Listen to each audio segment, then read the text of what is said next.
Hello बच्चों, स्वागत है आप लोग का आपके अपने ट्यूटोरियल स्टॉक क्लासेज बाई एसेंसर में। और हम लोग का जो सफ़र शुरू हुआ था 18वीं शताब्दी से, अब वो सफ़र पहुंच चुका है 19वीं शताब्दी में दोस्तों। और ये जो सफ़र था हम लोग का परमाणु को लेकर के था। परमाणु की खोज में निकले थे हम लोग। परमाणु के अंदर क्या क्या चीज़ें हैं, परमाणु का स्ट्रक्चर कैसा है, और उसको समझने के लिए डाल्टन से लेके जैसे थॉमसन, गोल्डस्टीन, तमाम प्रकार के साइंटिस्टों की जो सिद्धांत है, थियरियाँ थी, उनको हम लोग पढ़ते हुए आ रहे हैं। तमाम एक्सपेरिमेंट बीच में देखे हम लोगों ने। जूल थॉमसन का एक्सपेरिमेंट कैसे था, फिर आपका जो मिल्किन का जो आल्ट्रा एक्सपेरिमेंट था उसको देखा गया। इलेक्ट्रॉन के बारे में काफ़ी बातें मालूम चली हम लोग को।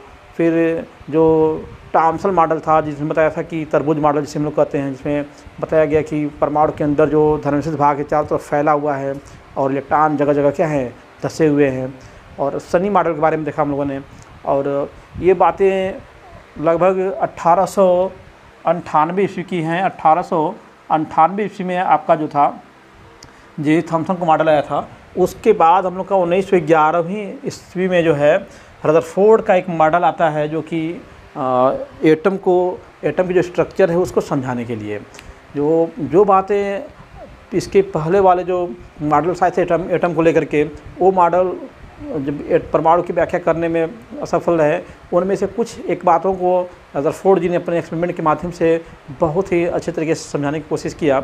और एक बात इससे जुड़ी एक बात बहुत इंपॉर्टेंट बात है। जैसे हम लोग कहते हैं कि रदरफोर्ड का एक्सपेरिमेंट, लेकिन आप ये जान के हैरान होंगे कि रदरफोर्ड जी ने इस एक्सपेरिमेंट को अपने दो सहयोगियों के साथ लेकर किया था, बल्कि उन्हीं से करवाया था एक्सपेरिमेंट को, जिनका नाम था हैंस गीगर और अर्नेस्ट मार्सडेन। हैंस गीगर और अर्नेस्ट मार्सडेन जी थे। इसको जो रदरफोर्ड का परमाणु मॉडल है ना, इसको हम लोग जो इसके एक्सपेरिमेंटल नाम की बात करते हैं तो अल्फा कर्व प्रक्रिया हम लोग इसका नाम देते हैं इसको प्रयोग का। लेकिन इसी प्रयोग को Hans Geiger and Ernest Marsden experiment के नाम से भी जाना जाता है। तो बहुत ही इम्पोर्टेंट मॉडल दिया रदरफोर्ड ने, और आपका जो हैंस गीगर और अर्नेस्ट मार्सडेन जी थे। और इस एक्सपेरिमेंट को करने के लिए कुछ स्पेशल एक अरेंजमेंट बनाया गया, और उस अरेंजमेंट के कुछ जो हिस्से हैं वो यहाँ पे क्या है दिखाए गए हैं आपको बोर्ड पे। इसमें जो सबसे जो इम्पोर्टेंट चीज़ें इसके अंदर है मैं उनको बताता हूँ। पहले सबसे पहला इसमें क्या लिया गया, लेड कक्ष लिया गया है। देख रहे हैं यहाँ पे लेड कक्ष लिया गया है। दूसरी चीज़ इसके अंदर आप देख रहे हो अल्फ़ा कण के सोर्स हैं, अल्फ़ा कण के स्रोत इसमें लिया गया। तीसरी चीज़ इसमें इम्पोर्टेंट क्या ली गई, आपका जो है गोल्ड फॉइल, सोने की पन्नी ली गई, सोने की पन्नी, ठीक है। और चौथी चीज़ इसमें जो है स्क्रीन जो ली गई, इसके अंदर जो पर्दा लिया गया उसकी बात हम लोग करने वाले हैं। अगर इतनी बातें हम लोग समझते हैं तो एक्सपेरिमेंट को समझना बहुत ही आसान हो जाएगा। तो आइए सबसे पहले जो एक्सपेरिमेंट में यूज की हुई चीज़ें हैं उनके बारे में जान लेते हैं, ताकि एक्सपेरिमेंट को समझना क्या है आसान हो जाए हम लोग के लिए। तो सबसे पहले हम लोग लेड कक्ष की बात करते हैं। तो लेड कक्ष क्या है? लेड कक्ष की विशेषता है कि वो आपके जो विकृत किरणें होती हैं उन किरणों को उसको अवशोषित करने के उसके अंदर टेंडेंसी होती है, क्षमता होती है, वो अवशोषित कर लेता है। तो यहाँ पे जो अल्फ़ा कण के स्रोत थे, एक्चुअली अल्फ़ा कण का जो स्रोत यहाँ पे रखा गया है, यह क्या है, कोई रेडियो एक्टिव पदार्थ है। क्या है? रेडियो एक्टिव पदार्थ। और आप जानते ही हो कि रेडियो एक्टिव जो पदार्थ होते हैं वो उनके अंदर से आपके रेडियो एक्टिव किरणें निकलती हैं, जिसमें से अल्फ़ा किरणें, बीटा और गामा, अल्फ़ा, बीटा और गामा। उसमें बल्कि हम लोग कहते हैं, स्टडी करेंगे उसका देखेंगे आप, उसमें अल्फ़ा कण है, बीटा भी कण है, केवल गामा को क्या हम लोग किरण मानते हैं। तो अल्फ़ा, बीटा और गामा 3 प्रकार के विकिरण निकलते हैं।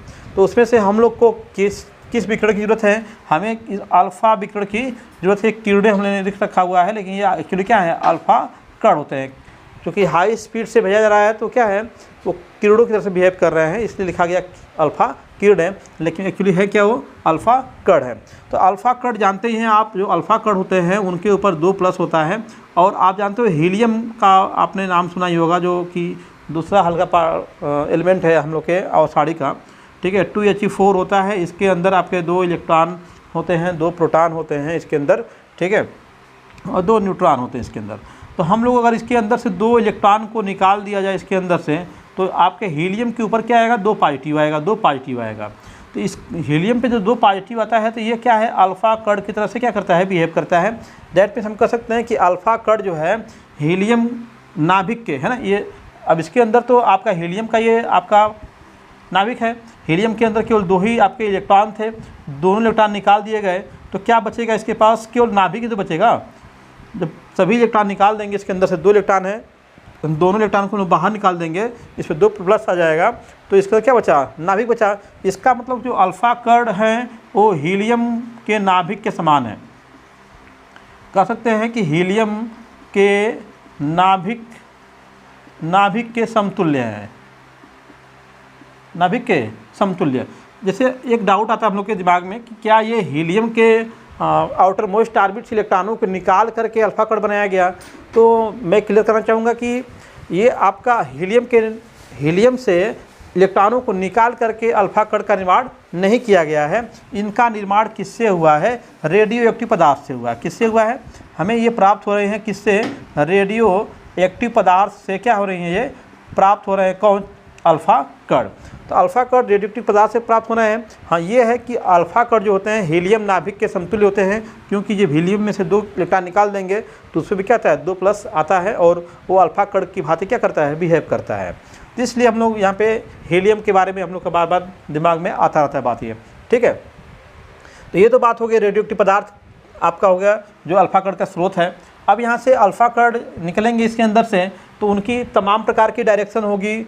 ऐसा तो है नहीं कि वो बिल्कुल सीधा निकलेगा, उसको निकलने का तो अपने मन का है, हमारे मन से तो निकलेगा नहीं कि नहीं भाई इधर ही निकल जाओ, ऐसा निकलेगा नहीं हो। तो अपना अलग अलग डायरेक्शन में क्या है, निकलता रहता है। तो हमें तो केवल एक ऐसा डायरेक्शन में चाहिए अल्फ़ा कण जो जा करके क्या है, हम लोग का ये जो सोने की पन्नी देखिए बीच में रखा गया है, जो रेड कलर का दिखाया मैंने, ये क्या है, सोने की पन्नी है। सोना तो पीला होता है, लेकिन हमने इसको दिखाने के रेड का यूज किया हुआ है। और इस सोने की पन्नी को क्या है 10⁻⁵ सेंटीमीटर क्या इसको यूज किया गया। इसका जो मोटाई है इसको 10⁻⁵ सेंटीमीटर, इसको आप 4 इंटू भी देखते हैं हम लोग, 4 इंटू 10⁻⁵ सेंटीमीटर के लगभग इसकी मोटाई होती है। जानते ही हैं सोना क्यों लिया गया, तो पूछते हैं लोग कि सोना, इसमें गोल्ड का यूज क्यों किया गया। तो गोल्ड मोस्ट मिलेबल मेटल है, जानते ही हैं, उसको पीट करके जितना चाहें उतना पतला पन्नी उसका बना सकते हैं, और अदर जो आपके एलिमेंट्स हैं उनका उतना पतला पन्नी नहीं बन सकता है नॉर्मल तरीके से। इसलिए इसमें क्या है, सोने के पन्नी का यूज किया गया इसके अंदर, ठीक है। तो अल्फ़ा कण का स्रोत हीलियम नहीं है, बल्कि कोई रेडियोएक्टिव पदार्थ है। उससे निकलने वाले जो अलग डायरेक्शन में जो अल्फ़ा कण हैं उनको अवशोषित करने के लिए लेड कक्ष लिया गया, और यहाँ पे जो निकलने के बाद कुछ अलग डायरेक्शन जो अल्फ़ा कण जा रहे होंगे उनको शोषित करने के लिए, उनको रोकने के लिए यहाँ पे छिद्रित फाइन होल बनाया गया है, ताकि अल्फ़ा कण जो बिल्कुल सीधे जा रहे हैं वही निकल के से आ सकें, जो अलग डायरेक्शन में होंगे क्या होंगे, यहाँ पे ब्लॉक हो जाएंगे, रुक जाएंगे वो, ठीक है। तो जो सीधे अल्फ़ा कण निकल के आ रहे हैं उनको टारगेट कराया गया किसके ऊपर, सोने की पन्नी के ऊपर। ये जो गोल्ड फॉइल है उसके ऊपर क्या है, टारगेट कराया गया। जब उसके ऊपर टारगेट कराया गया तो आपके साइंटिस्ट जो थे उन्होंने देखा, ऑब्जर्व किया कि भाई इसको ऑब्जर्व कैसे किया जाए कि कहाँ पे जाकर के वो अल्फ़ा पार्टिकल क्या इसको पार कर रहे हैं, नहीं कर रहे हैं। तो उसके लिए एक पर्दा लिया गया, जो जिस पर्दे की हम लोग बात कर रहे हैं। ये पर्दा आपका यहाँ पे बनाया गया है, बाहर ये लेड है, ये आपका लेड कक्ष बना हुआ है, बाहर पर क्या है, लेड है, अंदर क्या है, जिंक सल्फाइड का प्रतिदीप्त पर्दा लगा हुआ है। इसके अंदर जो ये आपका ब्लू कलर का पेंट है पीछे वाला, उसी को लोग कहते हैं जिंक सल्फाइड का प्रतिदीप्ति पर्दा। इसकी विशेषता होती है, सल्फाइड पर्दा जो होता है, जो सल्फाइड पर्दा है उसकी विशेषता है, जब उस पर आपका हाई वेलोसिटी वाला आपका कोई पार्टिकल आके टकराता है तो उस पर क्या करता है, वो चमक उत्पन्न करता है। तो यहाँ पे जब पर्दे के ऊपर जब अल्फ़ा पार्टिकल आके गिरेंगे तो उसकी चमक कहाँ पे आ रही है, उससे हमें मालूम चलेगा कि क्या अल्फ़ा कण सोने के पन्नी को पार कर पा रहा है कि नहीं, पार कर रहा है तो किस डायरेक्शन में जा रहा है, क्या उसके डायरेक्शन से कुछ डिवीज़न भी हो रहा है। हाँ, अगर डिवीज़न हो रहा होगा तो आपका अलग अलग जगह स्पार्किंग होगी, प्रतिदीप्ति होगी, जिससे हमें मालूम चलेगा कि हमारा अल्फ़ा पार्टिकल किस डायरेक्शन में जा रहा है, ठीक है। तो ये 4 चीज़ें मुख्य रूप से ली गई, और इन चारों चीज़ों की सहायता से ही क्या है ये एक्सपेरिमेंट पॉसिबल हुआ करना, ठीक है। तो अब आते हैं एक्सपेरिमेंट के ऊपर। एक्सपेरिमेंट में क्या क्या ऑब्जर्वेशन मिला हम लोग को, क्या क्या चीज़ें देखने को मिली।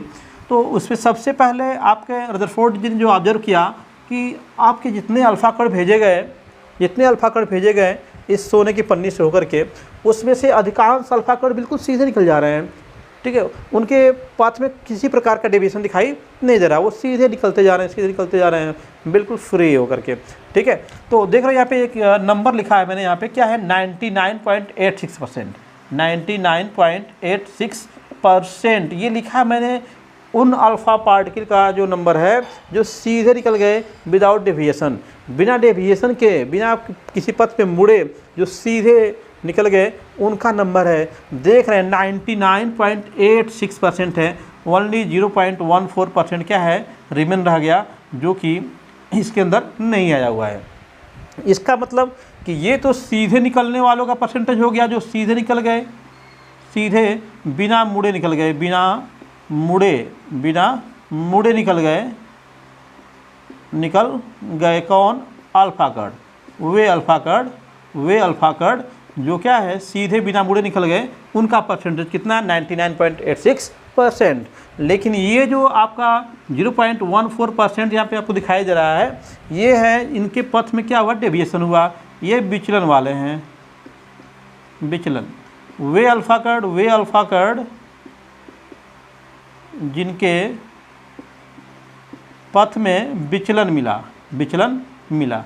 अब इस विचलन को हम लोग थोड़ा सा 3 कैटेगरी बना देते हैं इस विचलन का, कि ये विचलन में जैसे हम लोग इसको बिल्कुल जो है सेंटर से देख रहे हैं कि कितना एंगल का डेविएशन हुआ, तो उसमें आपका जैसे 1 डिग्री से शुरू करते हैं, 0 पे तो होगा नहीं, 0 पे कैसे देख पाएंगे? 0 से जब हटेंगे तो 1 डिग्री आएगा, तो 1 डिग्री से शुरू करते हैं, फिर 90 पे जाते हैं, फिर कितना पे? 180 पे आ जाते हैं ना।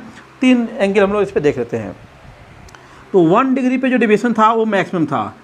इसमें से जो 0.14% है उसमें मैक्सिमम नंबर था वो क्या था? 1 डिग्री के अराउंड में था। यानी कि ये आपका सीधा 0 नंबर पे है, तो 1 डिग्री पे आपका डेविएशन कुछ मिला था जो कि बहुत ज़्यादा था। ठीक है, इस 0.14% में से जो आपके अल्फ़ा कर्ड थे वो 1 अंश के कोण पे क्या होते हैं? डिविएट होते हैं, यानी कि अपने पथ से बहुत थोड़ा विचलन दिखाए थे, वो विचलन उनका बहुत ही कम था। लेकिन कुछ आपके ऐसे भी कर्ड थे, है ना, लगभग इसमें कह सकते हैं लगभग 8000 में से 1 अल्फ़ा कर्ड, 8000 में से 1 अल्फ़ा कर्ड ऐसा था जो 90 अंश से 90 डिग्री से अधिक कोण पर, 90 डिग्री से क्या है? अधिक कोण पर क्या हो गया? विचलित हुआ। जो विचलन है 90 डिग्री से अधिक कोण पे क्या है? विचलन मिला कितने लोग का? 8000 में से लगभग 1 अल्फ़ा कर्ड ऐसा था जिसका विचलन क्या था? 90 डिग्री से अधिक था। जैसे ये आपका ये जो विचलन है, देखो ये आपका 90 डिग्री पे, ये क्या है? लाइन 90 डिग्री पे लाइन है। ये इसका डायरेक्शन ये है, ये कोण कितना हो गया? 90 अंश। ये अल्फ़ा कर्ड किधर गया है? 90 अंश से अधिक पे। ये भी देखो, ये भी अल्फ़ा कर्ड किधर है? ये 90 पे है, तो ये आपका यहाँ से देखेंगे इसके यहाँ से, तो ये क्या हो जाएगा? 90 से अधिक पे। तो 90 से अधिक पे निकलने वाले अल्फ़ा कर्डों की संख्या क्या थी? बहुत ही कम थी। और उससे भी कम संख्या थी जो 180 अंश पे, यानी कि जिस पथ पे गए उसी पथ पे क्या हो गए? फिर से वापस आ गए। जिस पथ पे जा रहे थे अल्फ़ा कर्ड उसी पथ पे क्या हो गए? वापस आ गए। तो उनका नंबर और भी कम था, लगभग जो है 20,000 अल्फ़ा कर्ड, 20,000 अल्फ़ा कर्ड में से आपका 1 अल्फ़ा कर्ड ऐसा था जो क्या था? 180 डिग्री पर क्या हो गया? वापस आ गया। यही आपका बिल्कुल ये जो पॉइंट्स 3 पॉइंट हम लोग मिल रहे हैं, यही 3 पॉइंट इस एक्सपेरिमेंट के बिल्कुल जान है। इसी के बेस पे पूरी व्याख्या हम लोग करेंगे आगे चल करके, जैसा कि रदरफोर्ड जी ने बताया था हम लोग को। ठीक है, तो इसमें से एक परमाणु को बाहर निकाल करके हम लोग इसको समझें इसी एक्सपेरिमेंट को। तो हमने एक एटम की बात किया जो यहाँ पे सोने की पन्नी लगी हुई पूरी, इसमें तो बहुत सारे एटम्स होंगे, अनगिनत एटम्स होंगे, उनमें से एक एटम्स को बाहर निकाला गया। और यहाँ पे ये जो तमाम रेज देख रहे हैं ये सभी क्या हैं? अल्फ़ा कर्ड हैं। ये सभी अल्फ़ा कर्ड क्या हैं? इस पे जाके एटम से होकर के गुजर रहे हैं। देख रहे हैं इसमें से आपका जो ये आपका मैक्सिमम नंबर है, ये क्या है? सीधे निकलने वाला जगह, सीधे निकल रहे हैं। ये क्या है? सीधे बिना विचलन के क्या हो रहे हैं? सीधे निकल रहे हैं। इसमें से कुछ एक किरणें देख रहे हैं क्या है? डेविएट हुई हैं। ठीक है ना। अब इनका डेविएशन देखिए, कुछ किरणें अधिक कोण पे डेविएट हुई हैं, कुछ किरणें क्या है? कम कोण पे डेविएट हुई हैं। अगर एंगल की बात करेंगे तो ये आपका एंगल यहाँ पे देखेंगे, ये एंगल है, फिर ये एंगल है, तो ये एंगल क्या है? कम है, ये क्या है? ज़्यादा है। इसी प्रकार से यहाँ भी देखें तो ये एंगल कम है, ये वाला एंगल क्या है? अधिक है। तो कुछ किरणें, ये किरण क्या है? कम कोण पे, ये क्या है? कम कोण पर, है ना, कम कोण पर डेविएट हुई है। ये क्या है, अधिक कोण पे डेविएट हुई है, अधिक कोण पे, ठीक ना। तो यहाँ पे देख रहे हैं कुछ किरणें क्या है, सीधे निकल रही हैं, कुछ किरणें डेविएट हो रही हैं। डेविएशन में भी दो कैटेगरी है, कुछ किरणें कम कोण पे डेविएट हो रही हैं, कम एंगल पे मुड़ रही हैं, कम मुड़ रही हैं, और कुछ किरणें ज़्यादा मुड़ रही हैं, है ना। तो इनसे रदरफोर्ड जी ने कुछ निष्कर्ष निकाले, ठीक है। उन निष्कर्षों की बात करें हम लोग तो क्या निष्कर्ष निकाला रदरफोर्ड जी ने। सबसे पहले तो बताया उन्होंने कि हमारा अल्फा कण कैसा है भाई, हमारा अल्फा कण कैसा है, पॉजिटिव चार्ज है। हमारे अल्फा कण पे कैसा चार्ज है, पॉजिटिव चार्ज। अल्फा कण हम लोग का कैसा है, धन आवेशित है। अल्फा कण धन आवेशित है, ठीक है, धन आवेशित। ये आवेश एक तरह से क्या है, अल्फा कण क्या है, एक आवेश है, आवेश है जिसके ऊपर कैसा है, प्लस चार्ज है। तो आप जानते हो आपका ये अल्फा कण अगर डेविएट हो रहा है तो अल्फा कण नहीं, वो आवेश डेविएट हो रहा है। और आवेश कब डेविएट होता है, जब उसी के सेम कैरेक्टर का कोई आवेश हो, है ना, उसी के सजाती कोई आवेश हो। अगर धन आवेश है तो धन आवेश से ही प्रतिकर्षित होगा, अगर ऋण आवेश है तो ऋण आवेश से ही प्रतिकर्षित होगा, तभी वो अपने पथ को वहाँ पे चेंज कर रहा है। तो ये जो हम लोग का अल्फा कण डेविएट हो रहा है, इसका मतलब कि हमारे एटम के अंदर जो धनावेशित भाग है वही धनावेशित भाग क्या है, इसको डेविएट कर रहा है, इन अल्फा कणों को मोड़ रहा है। जो धनावेशित अल्फा कण है, यहाँ पे कोई एटम के अंदर कोई धनावेशित भाग होगा जो क्या कर रहा है, डेविएट कर रहा है। तो यहाँ पे देख रहे हैं कि अधिकांश किरणें क्या निकल गई, सीधी निकल गई। अधिकांश अल्फा कण सीधे निकल गए, सीधे निकल गए। तो इसका निष्कर्ष क्या निकाला उन्होंने, इसके निष्कर्ष के रूप में कहा कि इसका मतलब कि परमाणु में अधिकांश भाग रिक्त है ना। परमाणु का अधिकांश भाग क्या है बच्चों, रिक्त है, खाली है, रिक्त है, यानी कि अल्फा कणों को रोकने वाला कोई नहीं है, तभी तो अल्फा कण क्या है, सीधे निकल जा रहे हैं, ठीक है। दूसरा पॉइंट जो डेविएशन को लेके कहा कि आपका अगर हर पूरे, जैसे थॉम्सन मॉडल में कहा गया कि धनावेशित भाग पूरे परमाणु में फैला हुआ है, अगर वो पूरे परमाणु में फैला होता तो हमारा जो अल्फा कण है हर जगह से डेविएट होता, यहाँ भी प्लस होता तो डेविएट करता है, यहाँ भी प्लस होता तो डेविएट करता, लेकिन ऐसा तो हो नहीं रहा है। हमारा डेविएशन जैसे जैसे हम परमाणु के सेंटर की तरफ जा रहे हैं, देखो यहाँ पे जैसे हम परमाणु के सेंटर की तरफ जा रहे हैं, डेविएशन क्या हम लोग को मिलना शुरू हो जा रहा है। तो यहाँ पे डेविएशन परमाणु के सेंटर से ही मिलना शुरू हो रहा है, और उस परमाणु के सेंटर पे जैसे हम लोग बिल्कुल सेंटर पे गए हैं, हमारा अल्फा पार्टिकल जिस पथ पे गया है उसी पथ पे क्या हो गया है, वापस आ गया है। तो इसका मतलब जो अल्फा कणों में जो विचलन मिला, डेविएशन मिला, विचलन से क्या निष्कर्ष निकाला, उससे निष्कर्ष निकाला उन्होंने कि हमारा जो परमाणु है, परमाणु के केंद्र में सूक्ष्म जो धनावेशित भाग है, परमाणु के केंद्र में धनावेशित भाग जो है वो क्या है, एक बिंदुवत है, बिल्कुल एक बिंदु पर केंद्रित है, एक बिंदु पर क्या है, केंद्रित है, जिसकी वजह से डेविएशन हो रहा है। और ये जो धनावेशित भाग जहाँ पे केंद्रित है उसको नाम दिया नाभिक, है ना। परमाणु के केंद्र पर सूक्ष्म सघन और ठोस, है ना, सूक्ष्म सघन ठोस धनावेशित भाग है, जिसे क्या नाम दिया गया, जिसे नाभिक नाम दिया गया, न्यूक्लियस। ये इंपॉर्टेंट पॉइंट होगा, जिसे क्या नाम दिया गया, नाभिक कहा गया। नाभिक, न्यूक्लियस की खोज शुरू हुई, नाभिक का खोज यहाँ से निकल के आया। सूक्ष्म कहा गया, सघन कहा गया, ठोस कहा गया, क्योंकि अल्फा कण उसको पार करके सीधे पीछे की तरफ नहीं निकल के आ रहा है, यहाँ पे कोई अल्फा कण प्राप्त नहीं हो रहा है। उसके अगल बगल से डेविएशन के रूप में, चाहे सीधे निकलने के रूप में हम लोग को क्या है, अल्फा कण प्राप्त हो रहे हैं, लेकिन आपका जो ठीक नाभिक के पीछे हमें किसी प्रकार का अल्फा कण प्राप्त नहीं हो रहा है। इसका मतलब यहाँ पे आपका कोई अल्फा कण इसको नाभिक को पार करने वाला नहीं है। तो यानी कि नाभिक जो है वो धनावेशित है, कैसा है, धनावेशित है, सूक्ष्म है, सघन है और ठोस है, ठीक है। तो ये कुछ निष्कर्ष निकाले इसने रदरफोर्ड जी ने अपने एक्सपेरिमेंट से, ठीक है। और इसी के बेस पे उन्होंने अपना परमाणु मॉडल प्रस्तुत किया। इसी के बेस पे क्या किया, उन्होंने अपना परमाणु मॉडल प्रस्तुत किया, और उस परमाणु मॉडल के अकॉर्डिंग उन्होंने बताया कि जो हम लोग का परमाणु होता है उसके अंदर जो है धनावेशित भाग किसी एक बिंदु पर केंद्रित होता है और उस बिंदु को क्या नाम दिया उन्होंने, नाभिक न्यूक्लियस कहा। और इलेक्ट्रॉनों के लिए उन्होंने बताया कि नाभिक के चारों तरफ तमाम प्रकार के एक ऊर्जा वाले क्षेत्र होते हैं, विस्तृत फैले हुए चारों तरफ, ये स्फेरिकल रूप में, वृत्तीय रूप में नहीं है, स्फेरिकल रूप में है। और उसी ऊर्जा वाले क्षेत्र, विभिन्न ऊर्जा वाले क्षेत्रों में उन्होंने बताया कि जो हमारा इलेक्ट्रॉन है उन्हीं ऊर्जा वाले क्षेत्रों में क्या करता है, नाभिक के चारों ओर वृत्तीय कक्षाओं में चक्कर लगा रहता है, वृत्तीय कक्षाओं में चक्कर लगाता रहता है, ठीक है। और नाभिक की त्रिज्या के बारे में भी बताया उन्होंने कि नाभिक की त्रिज्या जो है 10⁻12 सेंटीमीटर, 10 टू पावर, जो नाभिक था हम लोग का, नाभिक का जो त्रिज्या था, नाभिक की त्रिज्या के बारे में बताया कि नाभिक की जो त्रिज्या है 10⁻12 सेंटीमीटर की रेंज की होती है ना।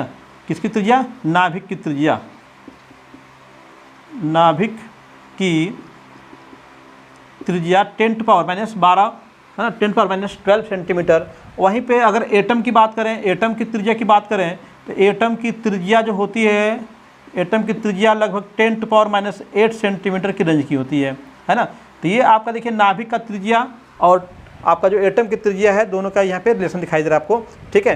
तो रदरफोर्ड जी ने अपना जो मॉडल बताया उससे बताया कि हम लोग का जो परमाणु के केंद्र पे धनावेशित भाग होता है, ठीक है, और वो बिल्कुल परमाणु के केंद्र पे स्थित होता है। उसके चारों तरफ आपका जो है विभिन्न जो ऊर्जा के क्षेत्र विस्तारित हैं नाभिक के आवेश की वजह से, और हमारा इलेक्ट्रॉन उसी क्षेत्र में क्या करता है, अपने वृत्तीय पथों पे क्या करता है, चक्कर लगाता है, ठीक है। और जो चक्कर है लगाता रहता है और नाभिक और इलेक्ट्रॉनों के बीच में जो है स्थिर वैद्युत बल क्या है, कार्य करता रहता है। लेकिन इन सब बातों को बताने के बाद भी आपका जो परमाणु का जो बिल्कुल मॉडल था वो क्लियर नहीं हुआ, क्योंकि इस मॉडल में कुछ बातें रह गई बताने के लिए। क्योंकि आप जानते ही हैं जब कोई भी आवेशित कण गति करेगा तो गति करने के लिए एनर्जी लगेगी, और गति करेगा तो अपने एनर्जी को क्या करेगा, रेडिएशन के रूप में रिलीज करेगा। क्योंकि प्लांक्स ने बताया था ना कि आपका कोई पार्टिकल अगर आवेशित कण अगर घूम रहा है, मैक्सवेल प्लांक्स ने बताया था कि आवेशित कण जब गति करता है तो वह अपने अंदर से क्या है, ऊर्जा को रेडिएशन के रूप में, इलेक्ट्रोमैग्नेटिक वेव्स के रूप में, रेडिएशन के रूप में क्या करता है, वितरित करता रहता है, निकालता रहता है। तो हमारा इलेक्ट्रॉन जो नाभिक के चारों ओर घूम रहा है, नाभिक के चारों इलेक्ट्रॉन जो घूम रहा है, जो घूमेगा तो एनर्जी को क्या करेगा, लॉस करेगा। आपको दौड़ा दिया जाए किसी पॉइंट के चारों तरफ तो आपके बॉडी से भी क्या होगी, एनर्जी निकलेगी, आप थक जाएंगे, और जैसे जैसे थकेंगे बिल्कुल गिर जाएंगे। उसी प्रकार से अगर इलेक्ट्रॉन इसके नाभिक के चारों ओर घूम रहा है तो इलेक्ट्रॉन को एनर्जी इमिट करनी चाहिए, और इलेक्ट्रॉन एनर्जी इमिट करेगा तो लगातार उसकी कक्षा छोटी होती चली जाएगी, और लास्ट में जाके क्या वो नाभिक में मिक्स हो जाएगा, और जिससे इस एटम का अस्तित्व क्या हो जाएगा, समाप्त हो जाएगा। लेकिन होता ऐसा नहीं है। इसका मतलब कि रदरफोर्ड जी ने जो बताया कि हमारा इलेक्ट्रॉन नाभिक के चारों तरफ गति करता है, वो बिल्कुल परफेक्ट बात नहीं है, उसमें कुछ और बात जोड़नी पड़ेगी, जो कि आगे हम बोहर मॉडल्स में हम लोग या फिर समरफील्ड मॉडल पढ़ेंगे तो उसमें देखेंगे क्या बातें इसके अंदर निकल के आ रही हैं। तो यहाँ पे एक कमी देखने को मिल गई। दूसरी बात की जो आपका एटॉमिक स्पेक्ट्रम जो है, उस स्पेक्ट्रम के अंदर जो सतत रेखाएँ मिल रही हैं उसकी व्याख्या आपका रदरफोर्ड का मॉडल नहीं कर पाया कि वो आखिर वो स्पेक्ट्रम का किस प्रकार से बना हुआ है, उसके अंदर जो फाइन लाइन्स है ना, वो कहाँ से आ रही हैं, कैसे हैं, उसके बारे में ये नहीं बता पाए, ठीक है ना। तो रदरफोर्ड के मॉडल में कुछ कमियां रह गई। तो आइए इसको थोड़ा सा रिटर्न देखते हैं मिटा करके कि किस प्रकार से रदरफोर्ड का मॉडल में क्या था और उसमें क्या क्या कमियां थी। रुके रह गया।